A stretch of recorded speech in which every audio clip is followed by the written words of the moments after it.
Il y a une inquiétante proximité entre la sociocritique et la création littéraire telle que je la pratique. Inquiétante à ne pas entendre sans son versant d'étrange, Don Heimlich. Par l'intérêt qu'elle porte à la mise en forme des discours et de représentations dans la littérature, la sociocritique est attentive au travail que font les textes, au dialogue qu'ils amorcent avec l'ordre symbolique, à leur processus de reprise, à ce que ma grand-mère appellerait leur singerie, au détournement d'éléments de signification d'ordre social, politique, littéraire, à leur engagement, autrement dit, par devers et au sein de la littérature. En ce sens, elle constitue une perspective critique sensible à l'horizon visé par les textes, horizon qu'elle propose de ne déceler nulle part qu'en eux-mêmes. La sociocritique pose ainsi une hypothèse sur la création. L'écriture serait hantée par d'autres verbes, porterait la trace des discours parallèles, incorporerait à son flux esthétique des paroles, des idées, des images autres avec lesquelles elle engagerait un dialogue critique se situant dans leur processus de mise en forme, pour citer le Manifeste du Christ. La sociocritique se veut être une perspective de lecture. On dit peu souvent que, pour les mêmes raisons, elle est une théorie de la création littéraire. Pourtant, demeure cette étrangeté, celle de parler en tant qu'écrivain. On m'a invité pour parler des travaux de création littéraire plutôt que ceux de recherche, lors d'un séminaire engagé dans une démarche d'analyse de texte. Dans ces circonstances, il peut être risqué de jouer au marionnettisme de la sémiotisation, d'incarner une position d'autorité face au livre, comme si je possédais le dernier mot sur ses fins, refoulant ainsi ce qui m'échappe toujours du littéraire, des textes que je lis autant que de ceux que j'écris. Pour la critique comme pour le créateur ou la créatrice, subsiste toujours ce danger d'aplanir la dimension irréductible des œuvres, de les réduire à l'expression d'un vouloir-dire pour l'auteur, d'un contexte pour le ou la critique, d'approcher avec trop d'assurance ou de certitude un objet insaisissable dans sa totalité, impossible à résumer, sous le signe d'un simple sens. Aucune inaptitude à saisir les œuvres littéraires ne me semble aussi grande que celle des critiques qui les étudient, hormis celle des gens qui les écrivent. Ensemble, critiques et écrivains et écrivaines n'arrivent jamais à attraper ce qui fuse la littérature vers nulle part, ce qui éclate et n'existe que dans cette étincelle trop vite perdue, ce qui résiste à toute position surplombante, autoritaire, voire la dissout. Que faire alors lorsqu'on se voit pris à dire quelque chose d'un texte littéraire? Essayer, rater, essayer encore, rater mieux, dirait Samuel Beckett. Rater mieux puisque le langage rate la réalité, comme le rappelle le Manifeste du Christ, autant que la critique rate l'objet dont elle entend parler. La littérature, qui résiste toujours à ce geste d'objectification, à cette assignation à domicile aux dispositifs techniques sous lesquels on tente parfois de limiter ses puissances ou ses impuissances. L'intervention que je propose aujourd'hui, pour la formuler en termes positifs, pourrait être considérée comme ce qu'Umberto Eco appelle joliment une apostille, un commentaire qui s'écrit dans la marge ou à la fin du texte afin de soulever certaines questions qu'il pose, qui auront aujourd'hui surtout trait à des affaires de langage, d'oralité et de code. J'ai voulu résumer ces questions en une seule que je formule ainsi: faut-il bien écrire? À cette question, je peux en ajouter d'autres. Que considère-t-on comme mal écrire au Québec aujourd'hui? De telles questions de valeur sont-elles pertinentes pour penser la création littéraire? Comment une certaine idée de l'écriture, de sa forme, de sa matérialité et de son imaginaire influence-t-elle ma manière de faire des phrases? Je ne tenterai pas de donner une réponse définitive à cette question, mais je m'en servirai plutôt afin d'avancer quelques figures de ce qui, actuellement, est considéré par certains comme le fait d'un mal écrire, soit la bâtardisation de la langue française, se résumant généralement à la coprésence de français et d'anglais dans le texte. À partir d'un débat récent, je proposerai quelques pistes d'interprétation quant à la langue de mon écriture. Je me détournerai quelque peu du mal écrire vers la fin de ma présentation afin d'aborder rapidement trois conflits des codes, pour reprendre l'expression d'André Bello, qui forment et peut-être déforment mon roman Tu aimeras ce que tu as tué. L'objectif n'est donc pas de mettre au jour un certain nombre de traits théoriques qui auraient nourri l'écriture à la source, mais d'identifier dans cette écriture des prises de position, des postulats théoriques inconscients qui travaillent le texte à mon insu et s'en détachent à rebours. Disons d'entrée de jeu que le mal écrire a deux facettes. La première, péjorative, réfère à tout ce qui, dans la discussion critique qu'on peut lire ou entendre dans les journaux, les séminaires, les librairies et les tavernes, suffit à dévaloriser une forme littéraire sans plus d'explication, et particulièrement sans avoir recours à un vocabulaire d'ordre esthétique. La deuxième définition que j'aimerais proposer est le fruit d'une réappropriation de la première et me servira à désigner certains traits d'écriture qui sont généralement perçus défavorablement par le discours littéraire actuel. Parmi ceux-ci, nommons l'informe, l'ouvert, le poétique, la syntaxique, l'approximatif, le non-narratif, l'incompréhensible ou le refus de la psychologisation. Étant rarement mis en cause de manière directe, l'aura négative qui entoure ces traits formels se révèle surtout par la position marginale, périphérique, dans laquelle demeurent généralement les textes qui y recourent. Il faudra ajouter à cette liste une forme de mal écrire qui, elle, a récemment été l'objet de véhémentes attaques, le mélange des langues. C'est une chronique d'humeur de Christian Rioux intitulée « Je rappe un suicide » et publiée en juillet 2014 dans Le Devoir qui lance la polémique. Après avoir dit du groupe acadien Radio Radio quelques 2 ans auparavant qu'il je cite, se complaît dans la sous-langue d'être handicapé en voie d'assimilation, le mélomane écoute rapidement la dernière entrevue de Dead Obeez sur Internet avant d'en conclure qu'il faudrait, c'est une autre citation, être sourd pour ne pas sentir ce nouvel engouement suicidaire pour l'anglais qu'ont récemment exprimé dans une langue déjà créolisée les jeunes francophones du groupe montréalais. Cet article reçoit plusieurs réponses, ce qui amène Rioux à développer sa philosophie dans d'autres billets, dont Le choix de Julie, L'enfant roi et Faire peuple, les 2 derniers portant plus précisément sur le film Momie de Xavier Dolan. Résumer sa position n'est pas chose facile tant son argumentaire se construit en plaçant sur le même plan des éléments hétérogènes censés prouver par la comparaison un même mouvement général de déclin. Parmi ceux-ci, l'usage de la langue que font certains artistes dans leur œuvre, l'usage de la langue que font certains artistes dans leur vie, des statistiques aléatoires sur l'éducation, le témoignage par lettre d'une certaine Julie qui choisit d'étudier en anglais, des unités de récit historiques fortement orientées. Par exemple, l'article dont je vais parler sur Dead Obeez commence avec l'anecdote d'un ministre du gouvernement de Gaulle qui serait revenu inquiet de l'état du français au retour d'un voyage au Québec en 1960. Ou du name-dropping censé établir la crédibilité culturelle de l'auteur, comme si tous ces éléments discursifs allaient, en s'entrechoquant, produire une lumière pouvant nous guider dans ce monde sans homme que met en scène Dolan dans ses films, ce monde où le français lâche son dernier râle.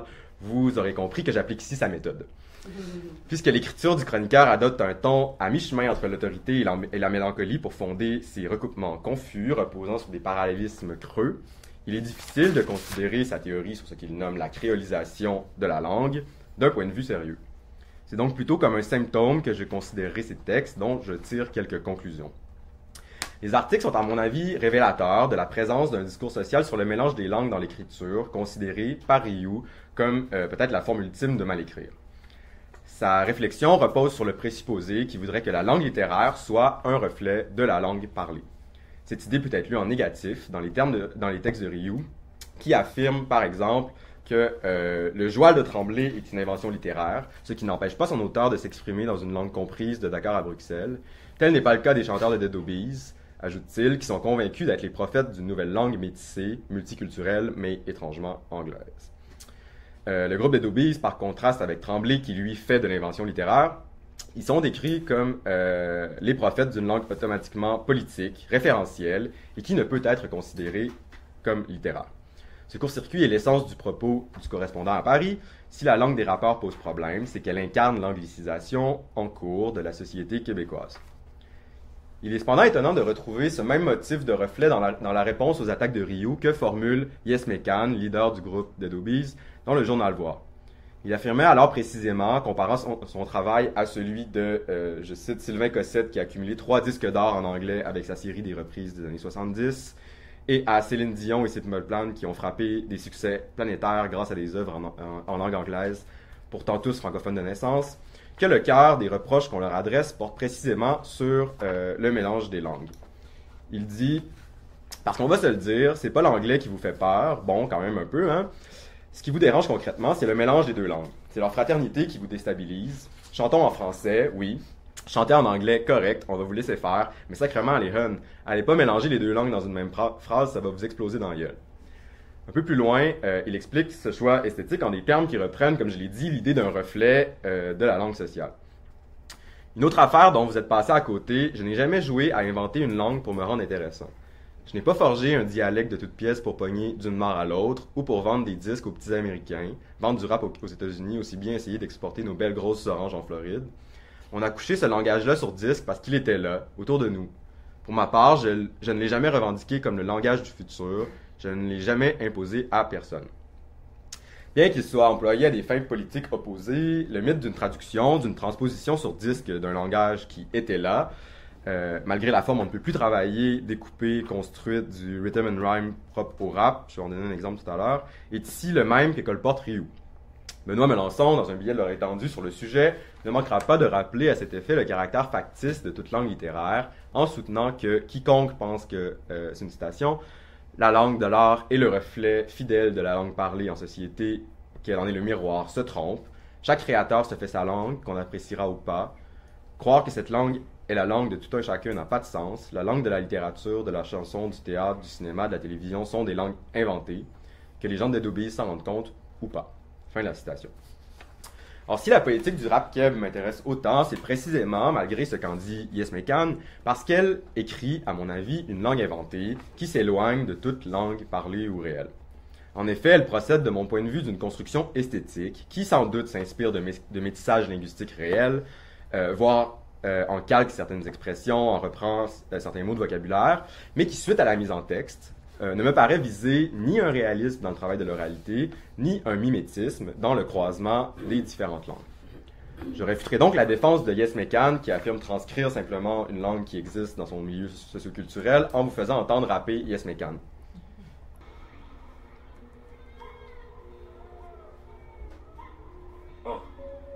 Dis-moi, qui est le pire et qui est le meilleur? Le pack avec les pockets pleines de billets ou celui qui le pire exprès de suivre si tu veux, mais tu sais qui est ton leader, son up a preacher du rap, je turn a septic believer. J'aime Jésus pour ce chiller, c'est que les verses mes prières pires. Quand les doses, il temps que je lis pour me piller, mon wake up pitch, la première pierre, puis j'en bâtirai mon pire home. Parmi les haters, mon vieux, que Harry, c'est pas mon fuck comme un problème. Quand ton ado turn wiggle, quand ta girl a turn 20, puis static 20, get turn up, il bande de potes quand la bonne est des bitches, pas et tes deux portes, puis get une coupe de scatabo pour mieux torcher les dégâts, parmi les dishes, c'est big up, money bitches and hip hop.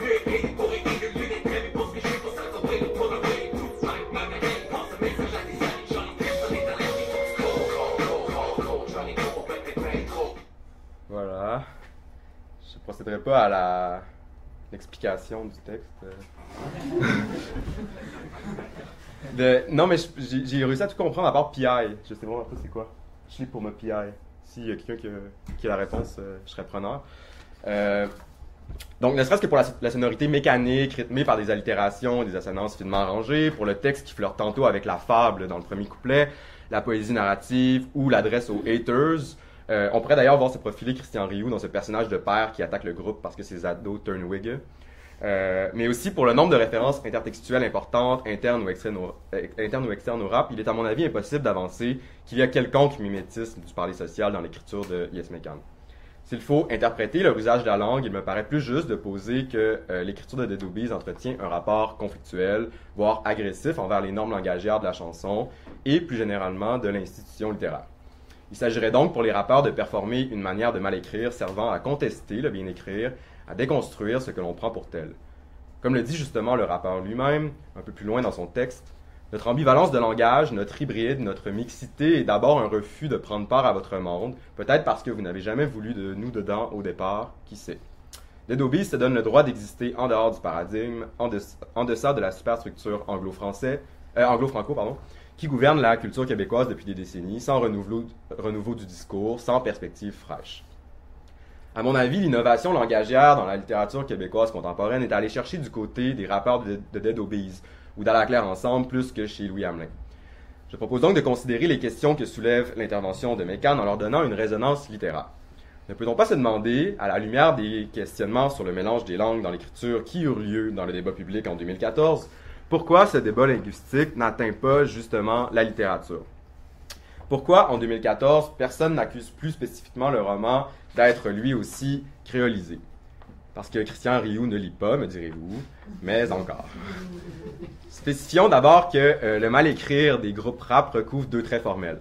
La mise en texte d'une parole qui mime l'oralité par opposition au registre normatif, d'une part, et le mélange des langues, donc français-anglais, mais aussi le créole haïtien, d'autre part. Pour ce qui touche le roman québécois contemporain, mon impression est que l'oralité s'intègre désormais à sa narration sans trop de heurts, mais qu'il demeure, dans son ensemble, fortement monolingue, assez conventionnel sur ce plan. En effet, je perçois très peu de tentatives d'exploration de la limite des langues dans mes lectures de la production récente. Même sur le plan de l'oralité, il apparaît que celle-ci soit, dans la plupart des cas, inscrite dans les œuvres d'une façon qui soutient encore cette croyance plombant comme une ombre au-dessus des rapports entre oralité et écriture, soit l'idée que la langue oralisée en littérature tente d'imiter la langue parlée par les individus dans la vie réelle. Pour brosser un portrait rapide des usages de l'oralité en régime contemporain, je dirais qu'elle se présente dans les œuvres romanesques selon deux tendances. La première, l'imitation narrative de la parole d'un personnage, est celle que l'on peut lire par exemple dans La déesse des mouches à feu de Geneviève Peterson, où la langue du roman, bien que finement construite, vise à constituer la parole d'une narratrice et de son parler vrai adolescent, parler vrai qui s'oppose, comme le notait Martine-Emmanuel Lapointe dans son analyse du roman dans le magazine Spirale, au monde faux cul des adultes. La deuxième tendance est la constitution d'une atmosphère régionaliste ou exotique par l'intégration de l'oralité au corps narratif du texte, que cette narration soit intra- ou extra-diégétique. Benoît Melançon décrivait ainsi dans ses prolégolèmes sur les langues du roman contemporain paru dans l'Étude française le, je cite, décor à la fois au sens géographique et au sens linguistique d'Arvida de Samuel Archibald. Vous aurez remarqué que je ne parle que de littérature chicoutimienne par chauvinisme, ce qui est très chicoutimien. Je continue de citer Benoît Melançon. Le territoire mis en récit par Archibald est fait de lieux et de mots, dit-il, fin de la citation, présents dans la narration sous forme d'expressions ou de termes idiosyncratiques propres aux Français québécois parlés ou à d'autres langues dépendamment du lieu. Ce qui m'ennuie, c'est que dans un cas comme dans l'autre, et comme presque toujours avec l'oralité romanesque, ces modalités discursives sont associées de manière latente ou oblique à une valeur, disons-le ainsi pour faire vite, de vérité. Rendre plausible la parole d'un personnage, réaliste l'ancrage géographique et langagier d'un roman, voilà pourquoi il faudrait écrire en langue orale. En effet, rares sont les narrateurs qui ont la lucidité de celui qu'on rencontre dans le dernier roman de Patrice Lessard, Cinéma Royal, et qui affirme la primauté de la facticité de la langue écrite sous toute forme de vérité. Il dit « Quand je suis sous, j'ai parfois l'impression d'entendre ma voix comme s'il était enregistré, et je la déteste. Mon ton, mes phrases bancales, mon accent trivial et inculte. Je me crois plus habile à l'écrit, je peux réviser, retoucher, arranger, tout en me permettant certaines licences. Il y a deux fois le mot licence, je me suis trompé. Licence apparentée à la langue parlée, façonner une voix qui n'est pas la mienne, ni celle de personne ici. Une voix travaillée, étrangère en quelque sorte, une voix qui n'existe pas. Le but ici n'est pas de dire que personne ne fait d'expérimentation langagière avec les limites de l'oralité, qu'aucun romancier ou aucune romancière actuelle tente d'écrire une langue oralisée qui ne serait pas référentielle. L'œuvre de Mathieu Arsenault, de Vicky Gendreau, d'Hervé Bouchard, de Chloé Savoie-Bernard ou la récente Dévoration des fées de Catherine Lalonde s'écrivent, à mon avis, dans une perspective semblable, travaillant une oralité qui rate la vraisemblance linguistique. Une langue s'approchant de ce que Myriam Suchet disait dans un article de Liberté, de celle de You Can Style, pièce de Sarah Bertium, qui, je la cite, est bien écrit en français, mais avec un décrochement interne qui tient autant à un écart dans la syntaxe et le lexique qu'à un changement de hauteur et de vitesse. Une langue qui aurait quitté le référentiel dans lequel une seule langue correspond à une même identité pour se réancrer dans le travail rythmique d'un texte qui interroge la possibilité d'être véritablement contemporain. Fin de la citation. Les approches de la langue semblables au travail décrit par Suchet demeurent rares dans la production contemporaine, où très peu de tentatives me semblent engagées dans une déconstruction qui ébranlerait véritablement la hiérarchie entre les registres ou les langues, qui quitterait en matière langagière les oppositions binaires. On est généralement très français, à la limite, ou à la limite très anglais, comme Guillaume Morissette, francophone, qui a écrit en anglais un très bon livre intitulé New Tab. Mon approche de la création littéraire fantasme une telle déconstruction, mais n'y parvient jamais. Je continue donc à faire des textes, plaçant ce désir peut-être irréalisable de déconstruction en acte de la langue, comme horizon de création. La voie que j'ai choisie pour tenter une écriture qui remettrait en question les rapports hiérarchiques et différentiels entre les niveaux de langue, entre les niveaux et les langues, est cet affranchissement du vraisemblable, cette élaboration d'une langue entre les langues, une langue d'artifice et de synthèse que parviennent à obtenir, je crois, certains rappeurs. Comme Benoît Melançon et Patrice Lessard, je pense que toutes les langues littéraires sont des langues inventées. Le rapport à sa propre langue est, à mon avis, dans la vie parlée comme dans l'écriture, de l'ordre de l'insaisissable, peut-être parce qu'il nous manque ce hors-langue impossible qu'il nous faudrait pour poser un regard sur l'étrangeté de notre propre parole. Cette étrangeté, je la ressens tous les jours dans l'écart entre les registres que j'emploie entre l'université, le travail, les amis, les friends, entre les livres que je lis et les films que j'écoute. Je la vois me rire au visage si je réentends une entrevue donnée à la radio, parlée par une voix en moi mais qui n'est certainement pas la mienne, ou si je relis « Tu aimeras ce que tu as tué », écrit par quelqu'un que je connais mais certainement pas par moi. C'est peut-être parce que la langue nous est trop souvent présentée comme un ensemble fixe, aux frontières claires, comme une ressource finie, sous forme de réservoir limité de possible que, lorsqu'on en éprouve la texture, la clôture impossible d'une langue dont parle Derrida dans des tours de Babel, l'ensemble aux découpes arbitraires qu'elles forment toutes nous apparaissent. Personne n'a mieux traduit à ma connaissance ce qui se passe dans la langue devenue littérature que Gilles Deleuze, dans un court article de Critique et clinique intitulé « La littérature et la vie ». Il est à noter que le phénomène qu'il décrit n'est ni celui d'une surconscience linguistique, ni d'une insécurité, mais d'un effet en quelque sorte intrinsèque au rapport entre langue et littérature. Il dit « Ce que fait la littérature dans la langue apparaît mieux. Comme dit Proust, elle trace précisément une sorte de langue étrangère qui n'est pas une autre langue, ni un patois retrouvé, mais un devenir autre de la langue, une minoration de cette langue majeure, un délire qui l'emporte, une ligne de sorcière qui s'échappe au système dominant. Création syntaxique, style, tel est ce devenir de la langue, il n'y a pas de création de mots, il n'y a pas de néologisme qui vaille en dehors des effets de syntaxe dans lesquels il se développe. Si bien que la littérature présente déjà deux aspects, dans la mesure où elle opère une décomposition ou une destruction de la langue maternelle, mais aussi l'invention d'une nouvelle langue dans la langue, par création de syntaxe. C'est une citation de Proust qui suit. « La seule manière de défendre la langue, c'est de l'attaquer. Chaque écrivain est obligé de se faire sa langue. On dirait que la langue est prise d'un délire, qui la fait précisément sortir de ses propres sillons. Quant au troisième aspect, il vient de ce qu'une langue étrangère n'est pas creusée dans la langue même sans que tout le langage, à son tour, ne bascule, ne soit porté à une limite.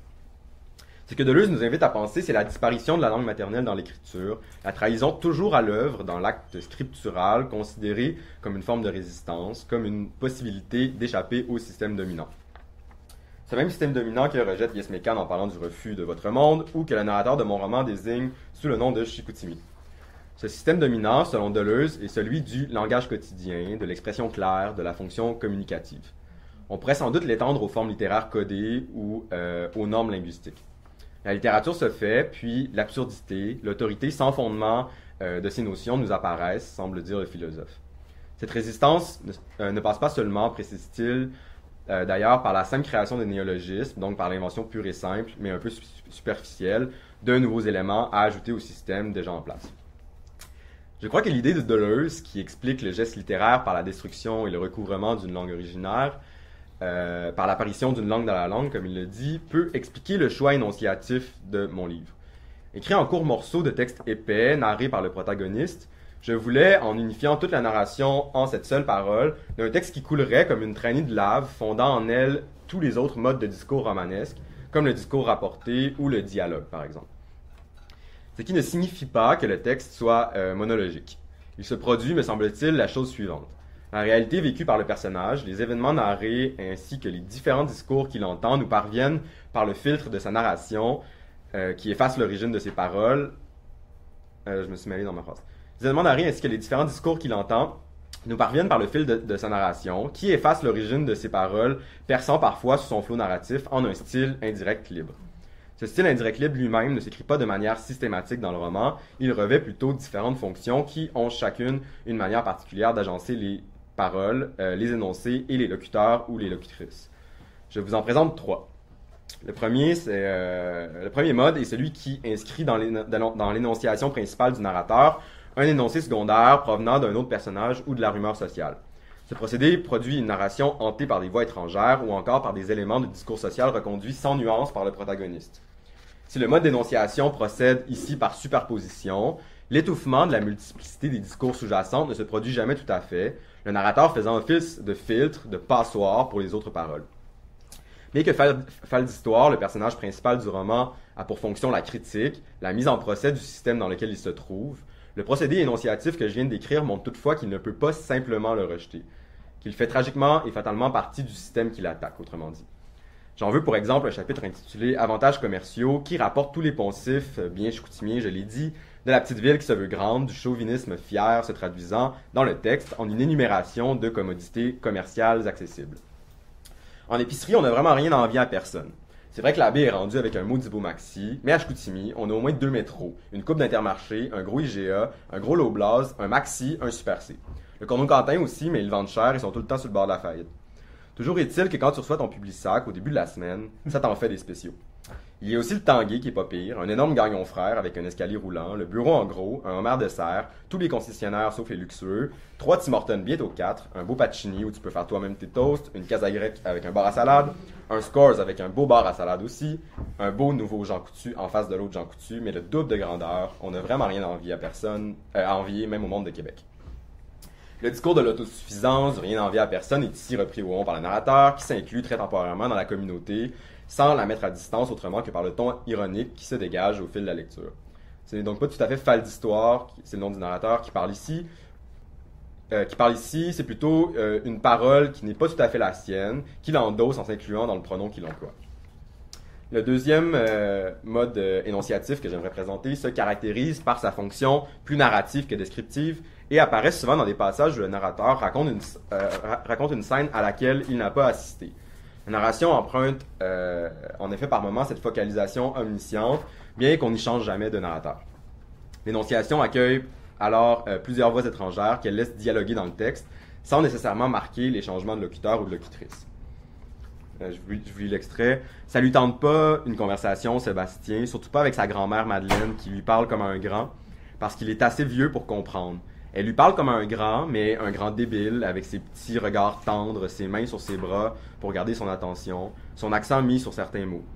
De quoi elle se mêle, la vieille? Elle se prend pour sa mère, sa gosse. Sébastien aime Madeleine quand elle fait ce qu'elle a à faire, lui donner des cadeaux ou l'amener en vacances dans sa roulotte à Saint-Gédéon.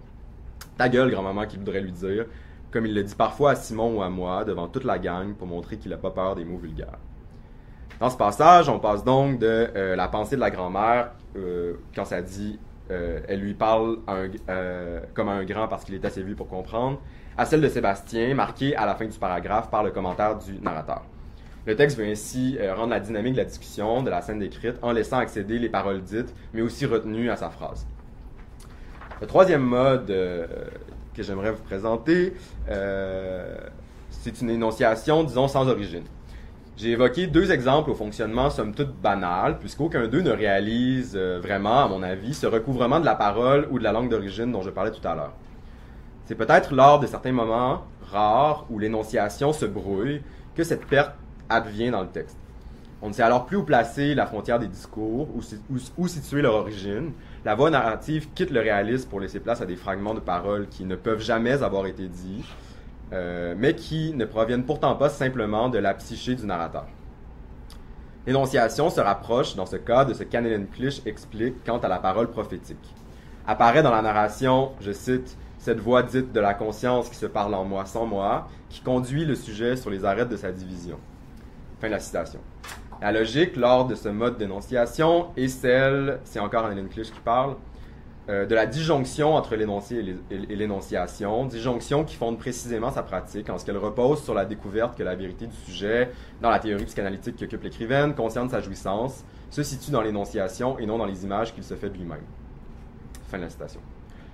Ce type d'énonciation se trouve de manière plus évidente dans les chapitres de mon livre qui empruntent une tonalité et une thématique visionnaire, comme le chapitre S'effondre, où les attentats du 11 septembre font espérer au narrateur un sort semblable pour sa ville natale, ou Ce que disent les tarots et Tu aimeras ce que tu as tué, où il se fait prophète d'une apocalypse qu'il annonce et réalisera bientôt. J'ai cependant choisi un exemple où ce mode d'énonciation est présent sans que soit thématisée la parole prophétique, afin de montrer qu'elle ne se résume pas à la présence de profération ou de prédiction dans le texte.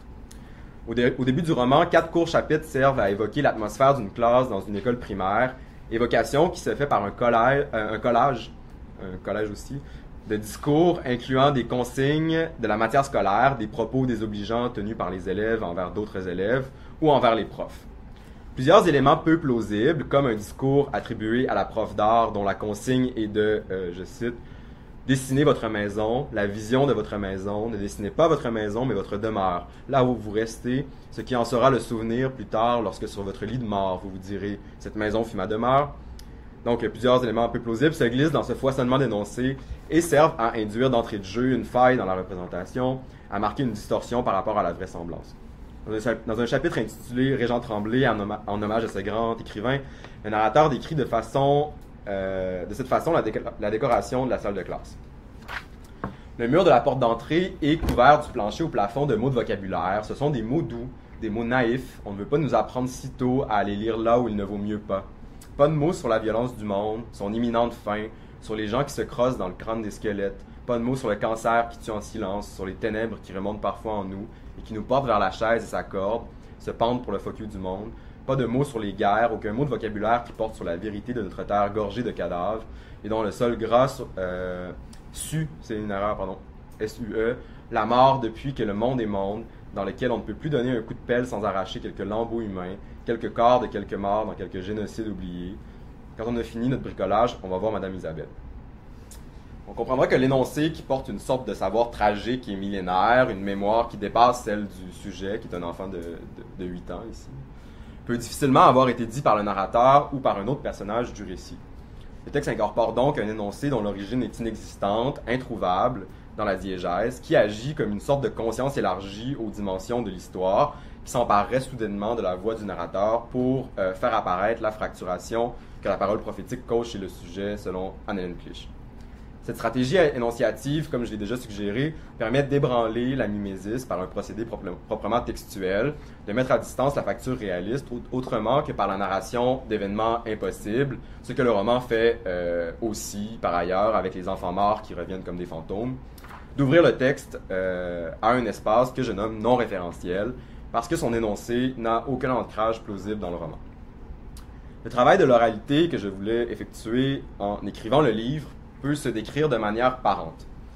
Bien que très souvent le paradigme soit celui que j'ai donné en exemple avec la déesse des mouches à feu, c'est-à-dire une langue qui imite le parler d'un adolescent chicoutimien, le français parlé n'est pas le seul registre du roman. En effet, apparaît par moments une langue très soutenue, littéraire, diraient certains, registre qui n'est pas textuellement différencié de celui qui mime l'oralité. Je souhaitais, si je me souviens bien, écrire un roman oralisé, mais qui ne s'interdirait aucune ressource lexicale, aucune forme syntaxique, aucune tonalité, pour la raison que ceci ne pourrait être dit dans la convention diégétique. C'est pour cette raison que certaines phrases laissent se côtoyer, voire se fondre ensemble plusieurs niveaux de langue. Je vous cite un exemple. Chicoutimi, banlieue tout autour d'une fosse commune où on met les corps, un gros trou noir, un vortex perdu vers une autre dimension, perdu elle avec, un raccourci vers nulle part, une porte vers l'enfer au-dessus duquel pendent gaiement mes chouclaques. À relire, tu aimeras ce que tu as tué. Je ne crois toutefois pas être allé assez loin dans ce processus. Il me semble que je sois parvenu à faire quelque chose qui s'approcherait d'une oralité non mimétique, mais la majorité du temps, il demeure à mon avis un écart trop grand entre les registres et subsiste dans le texte l'une et l'autre langue. Je n'ai peut-être pas assez voulu mal écrire. Si on assiste parfois à une hybridation, à des constructions de la limite des niveaux, voire de la limite des langues elles-mêmes, n'opère pas, et mes petites expérimentations me paraissent bien sages à côté des verses d'un Yes Mecan ou de ceux du groupe À la Claire Ensemble, dont l'écriture est pour moi parmi les plus importantes en littérature actuellement. Ayant longuement parlé de questions de langue, et puisque j'aime les fins en pétarade, je me permettrai à présent de m'éloigner du sujet pour aborder en rafale d'autres dimensions de Tu aimeras ce que tu as tué. Il faut considérer cette partie comme un doute sur la forme du roman tel qu'il est paru, sur ses visées, ses réussites, mais aussi dans un horizon d'écriture plus large. Je les présenterai sous une forme de conflit des codes, notion que je pique à André Bello, dont je n'endosse pas l'entièreté de l'interprétation institutionnelle cependant, notamment en ce qui a trait à l'appareil québécois et la norme française, dimension qu'il faudrait pour le moins réactualiser afin de penser la littérature qui se fait. Bello situe d'un point de vue théorique le conflit des codes dans cet horizon. Je cite, surprendre les voix, le sujet écrivant transporte, transpose et transforme dans l'espace de sa propre écriture, dans un nouvel ensemble textuel en voie de formation, des éléments déjà codés dans et par une multitude d'autres discours. Sont mis à contribution ici aussi bien les discours non littéraires qu'une grande variété de discours littéraires. Fin de la citation. La notion de conflit des codes lui sert à aborder des contradictions sémantiques et discursives des romans qu'il analyse. Hein? Ok. J'essaie de répondre à des signes. Ok, d'accord. Mais j'ai presque fini. Non, c'est pas ça. En fait, Sophie veut que je fasse circuler, mais je me suis dit tout à coup que tu voulais peut-être le garder pour lire un passage à la fin. Non, ça va. C'est bon. J'ai mis dans mes feuilles. Désolée. Il y a des... Cette interruption. Tous les moments où j'ai plagié, c'est écrit dans les marges, c'est ça les noms. Je vais en parler bientôt. Donc, la notion de conflit des codes sert à aborder les contradictions sémantiques et discursives des romans qu'il analyse, contradictions pouvant se situer autant sur le plan des... je me suis perdu. De tonalités narratives divergentes, de fonctions des personnages différentes, ou de manière d'inscrire l'intertexte dans le texte. Le conflit des codes s'attache ainsi toujours à une certaine hétérogénéité qui forme ou déforme le roman. Parmi premier conflit des codes, un rapport complexe entre héritage et tabula rasa. Il est possible de lire Tu aimeras ce que tu as tué comme une volonté de rejet total du passé, de l'héritage littéraire, culturel, politique et familial. Le livre raconte la jeunesse d'un personnage qui voit le monde bouffer tout cru ses enfants, un monde qui ne les accepte pas à moins de collaborer à ses infamies, un Chicoutimi où les ancêtres violents étouffent leur descendance. La seule manière possible d'ouvrir les voies de l'avenir y est celle de l'attentat terroriste, de la destruction finale et complète du système sans réforme possible, dont le narrateur espère et provoque le suicide. Le roman se termine sur la suppression de Chicoutimi. Pourtant, il y a une sorte de mouvement pervers et tragique qui rend le narrateur héritier malgré lui. La source de sa fureur si outrancière prend peut-être précisément racine dans ce constat qu'encore aujourd'hui, moi-même, je peine à accepter. Ce que l'on rejette, refoule, refuse, nous hante et nous forme malgré tout. Je crois que ce conflit entre héritage et tabula rasa s'inscrit de manière particulièrement évidente dans le rapport du livre avec l'intertexte. Les auteurs cités dans le roman sont nombreux, d'Einar Müller à Valérie Solanas, en passant par Nietzsche, Michel Lalonde, Mathieu Riboulet, Hubert Aquin et Catherine Mavrikakis. Un chapitre est une réécriture de l'Incipit de Madame Bovary, un autre d'un article de Jean Baudrillard. Jean Genet a droit à son camé sur le mur de la chambre du narrateur et Cathy Hacker et Chloé Delhomme sont cités en exergue. Certains auteurs et certaines auteurs, généralement, je cite le livre « Des filles et des homos qui écrivent des trucs délirants que je trouve à 2 piastres dans les élaguiers de la bibliothèque », fin de la citation, reçoivent un hommage. La phrase suivante, tirée d'Avec Bastien de Mathieu Riboulet, je vous cite la phrase, « Ce qu'il porte en lui est trop grand et le monde trop petit », devient ici le slogan des enfants fantômes révolutionnaires au tout dernier chapitre. Elle est transformée en « Ce que nous portons en nous est trop grand et le monde trop petit ». D'autres modifications de phrases volées n'ont pas le même sens. « Je ne t'attends pas, j'attends la fin du monde » n'avait pas pour objectif de lancer des fleurs à Miron, pour le dire gentiment. D'ailleurs, contrairement au bonhomme, je ne demande pas pardon au poète que j'ai pillé. Cela me mène à un deuxième conflit des codes, celui entre une écriture qui se voudrait originale, inventive, et un plagiat omniprésent. À chaque page de mon roman, j'exagère un peu, se trouvent des phrases que j'ai arrachées dans les livres de ceux et celles que je viens de nommer. À lire les ajouts à la fin des livres de mes amis Chloé Savoie-Bernard et Roxane Desjardins, ou à la fin de celui de Catherine Lalonde dont j'ai parlé tout à l'heure, il semblerait que je ne sois pas le seul à travailler ainsi. J'aurais pu longuement parler du statut du plagiat dans le discours social actuel et dans mon processus créateur. Disons, pour faire vite, que je considère le fait de piquer des phrases, de recomposer, de traduire, de copier, de triturer des passages d'un autre livre, d'un autre ou d'une autre écrivaine ou écrivain comme un processus créateur qui a autant de valeur que la prétendue originalité. C'est la magie d'une vision néolibérale et utilitariste de la création littéraire qui, à mon avis, métamorphose la copie ou le sample, la reprise, donc le terme neutre, en plagiat, thème péjoratif et criminel, comme le montre notamment le documentaire RIP, A Remix Manifesto de Brett Giller, qui est disponible sur le site de l'ONF.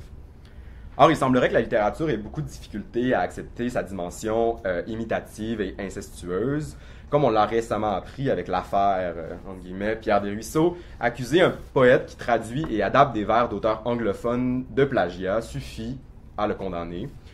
Le plagiat est peut-être pour cette raison la forme ultime de mal écrire aujourd'hui, qui sait, il faut même mettre cet acte odieux sur le dos de la maladie mentale, comme l'a fait son éditeur. Un saint d'esprit ne ferait jamais une chose pareille, citerait ses sources. La nuit, avant de m'endormir, je pleure souvent sur le sort de la reprise en littérature et sur le fait qu'elle n'ait pas, comme le cinéma, ses spin-offs et ses remakes, comme la chanson, ses covers ou comme le hip-hop, ses samples. Dans ce dernier genre, il existe même des artistes qui font des albums complets sans jouer une seule note de musique, en reprenant, sans le déclarer aux autorités, les produits culturels des autres. Voilà qui ne manquerait pas de choquer Christian Rioux. Dans mon roman, le sample sert généralement à inscrire mon propos dans un horizon littéraire plus large, mais aussi à ponctuer le texte de manière rythmique par l'emploi du leitmotiv. Ainsi, tous ces crapauds qui sautillent dans les phrases proviennent d'un remix de cette phrase de Jacques Ferron, qui est à la fin, la dernière sur le PowerPoint. Je ne les ai pas toutes mis, j'ai juste mis comme les premiers que j'ai trouvés, puis après j'ai arrêté à la page 66. Il y en a vraiment beaucoup.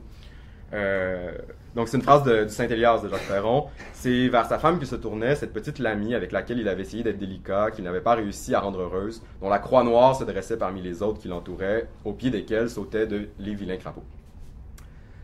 Troisième et dernier conflit de code que je voudrais aborder, celui qui se joue entre la littérature gay et la théorie queer. Disons d'abord que j'ai une réticence à utiliser l'adjectif queer, associé aux théories du genre auxquelles s'intéressent par exemple les travaux de Judith Butler, puisque cette proposition théorique peut difficilement servir de catégorie identitaire ou littéraire. En effet, puisque la théorie queer avance que le genre est construit de manière performative par les discours, dire qu'une œuvre littéraire est plus queer qu'une autre reviendrait à dire qu'elle est plus discursive qu'une autre, ce qui n'a aucun sens. La théorie queer peut ainsi donner une perspective à la critique littéraire en proposant par exemple de lire le genre dans les œuvres comme une construction du texte lui-même, ce qu'il est toujours, plutôt que comme un ensemble d'identités sexuelles référant à des catégories sociales qui posent de toute manière problème, comme celle d'hommes ou de femmes. Mais elle peut difficilement servir d'étiquette formelle ou esthétique pour qualifier les textes. De la même manière, il me paraîtrait difficile, par exemple, d'identifier des œuvres comme plus ou moins sociocritiques que d'autres. Certains textes, pourtant, absorbent en quelque sorte le regard posé sur le genre par la critique queer, voire l'articulent en un certain nombre de thématiques sans pour autant être des œuvres qu'il faudrait étiqueter de queer. Certains ou certaines critiques parlent alors d'un code queer plutôt que d'un contenu. La littérature homosexuelle, quant à elle, a historiquement et théoriquement une autre charge, plus identitaire. Il ne s'agit pas d'une perspective critique ou d'un mode de lecture, mais d'une catégorie dans laquelle certaines œuvres peuvent entrer et d'autres pas, suivant une sélection basée sur des critères souvent arbitraires allant des thématiques du livre à la vie des auteurs. Je crois que Tu aimeras ce que tu as tué balance entre ces deux pôles. Bien qu'il y ait une importante charge anti-identitaire dans le roman, l'histoire reprend tout de même certains topoïdes du roman d'apprentissage gay, dont A Boy's Own Story de Denman White constituerait l'exemple typique. Parmi ceux-ci, nommons la première fois, le coming out, la relation secrète ou l'intimidation.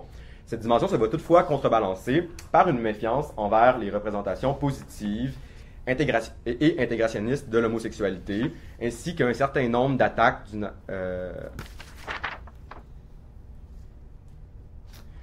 ainsi que des attaques du narrateur envers l'ordre hétérosexuel, attaques qui culminent dans un souhait pur et simple de destruction du sexe masculin, emprunté à Valérie Solonas. Le narrateur raconte en effet que, c'est un passage du roman, notre enseignant de chimie est retrouvé dans son bureau au retour du congé, la cervelle éclatée sur la chaise en cuir et l'émail brisé au bout des dents d'avoir mordu trop fort le canon du fusil. On lui rend hommage, mais c'est pas une grande perte.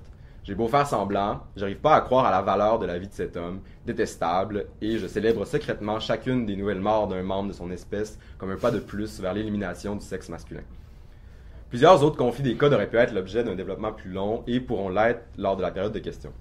Je pense notamment au conflit entre régionalisme et urbanité, au statut de l'autofiction ou au croisement de l'ésotérique et du religieux dans le texte. Je voudrais me demander, avant de conclure, si ces conflits des codes que j'ai voulu vous exposer ne peuvent pas être aussi considérés comme des formes de mal-écrire, tant le discours critique actuel me semble raffolé d'œuvres aux codes peu conflictuels, pour le dire gentiment, d'histoires réalistes racontées dans une prose claire et évocatrice, matérialisant à merveille l'univers des cuisines, de récits de filiation agençant la grande et la petite histoire dans des narrations croisées, faisant intervenir des œuvres du passé qui se renouvellent et semblent parler de la société actuelle, de réécriture caustique et décadente de récits du terroir où la nature n'est pas aussi douce et passive qu'on le pense, et le chalet isolé, théâtre de bien des drames fort inattendus, comme si les saisons dans la vie d'Emmanuel n'avaient pas tout à fait fini de passer. Sophie Divry parle dans son essai « Rouvrir le roman », je cite, d'auteurs qui adapteront leur syntaxe au but esthétique visé, ajoutant que leur style sera au final celui qui convient au projet en cours. Une démarche qui est peut-être plus conservatrice qu'elle en a l'air, comme laisse penser la fin de son chapitre, où elle conteste, avec Gérard Genette, ce, je cite, cliché idéologique qui fait de l'unité, d'objet, de méthode ou de forme, une sorte de valeur dominante a priori, aussi impérieuse qu'impensée.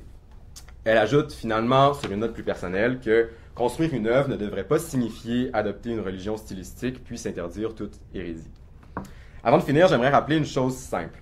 Je crois qu'il y a des œuvres qui aujourd'hui au Québec ne seraient jamais publiées, ni même écrites parce qu'impossibles dans notre état de discours, mais aussi parce qu'infâmes, informes, fautives, ratées ou inachevées.